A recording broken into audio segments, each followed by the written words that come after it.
team. I'm proud of what I did.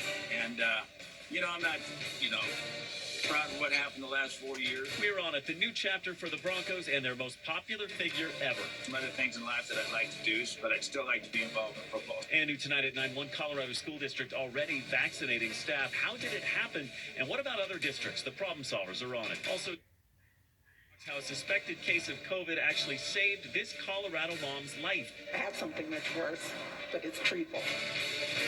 It is, as always, a busy night here. We do want to start new at 9 with what's next for the Broncos next time they play over there at Empower Field. And just hours after another loss, John Elway says that he's ready for someone else to make player decisions. Of course, the question tonight is, who will that be? Elway led the front office decisions for years. The first half filled with the craziness of the Tebow area, then hiring Peyton Manning, and the record-setting offense in 2013, culminating with the Super Bowl in 2016.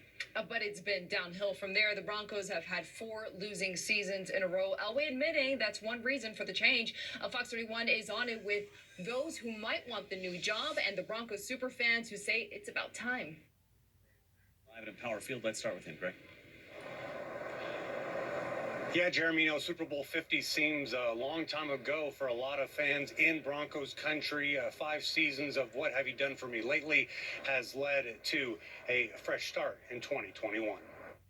When you're in the business of predicting the Broncos' future, today's news that Bronco great John Elway is moving up and on from team general manager. There was going to be a time at some point in time that this is a position I was hopefully to move to. Is one to build on. The provider here, that is Elway. John Buckley, a.k.a. the Mile High Prophet, Thou shalt not leave the game early. sees it as a move in the right direction. I trust in his wisdom. I trust that if he feels it's the right time to step aside from day-to-day management of the franchise and let someone else take on that leadership role, he can provide his wisdom in other ways. A move that allows the Broncos to stick to their core principles. I don't think you could look at the way the team has performed in the last 5 years and not think that an infusion of new ideas is not a good thing.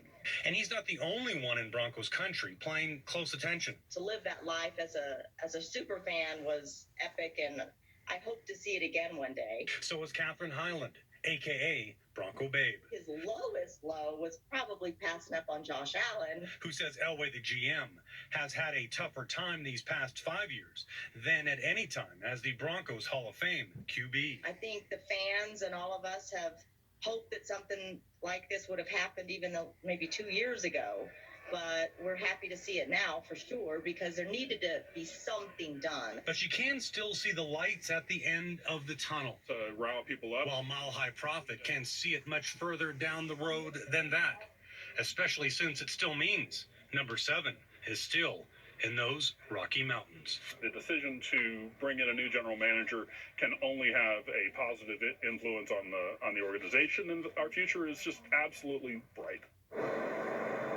Now, during today, I have been in contact with one of Pat Boland's daughters. She tells me the family is in the process of putting together a gratitude statement to, of course, thank John Elway for his time, which continues here with the Denver Broncos. Greg Yample, Fox 31. Mile High Prophet, a tough act to follow, but we'll try as we answer where this leaves the Broncos as John Elway starts up his search to find his own replacement for GM. Sports director Nick Griffith is standing by with more on that. Nick. Yeah, as far as that balance of power goes, Elway insists that the new GM will have final say on the draft, free agency, and the Broncos roster, and will also be empowered to make all football decisions while working closely alongside Vic Fangio. So now the hard part, making the right hire. We got to get better. And our expectations are still the same. And so, I think with a different perspective coming in as a GM, I think that gives us, if we hire the right guy, that's going to give us a good perspective of where we are and give us a chance to get better. An ultimate competitor, both in his playing days and as a Broncos executive. It's hard to fathom. John Elway stepping aside again. I have retired before. After I got done playing, I retired. So I experienced retiring. But what I was excited about is the opportunity to move up. Still be involved with the football team, still oversee the head coach and the GM and be involved. And hire his own replacement, which, okay, here we go. The most popular names heard around the water cooler and on social media right now, but highly unlikely. Now, there is Peyton Manning with no GM experience. Might be a little hard to pull him in off the golf course. There's also a few conspiracy theorists clamoring for yet another Gary Kubiak reunion, as the former Broncos quarterback and Super Bowl winning head coach is reportedly stepping down from his post as the Vikings OC.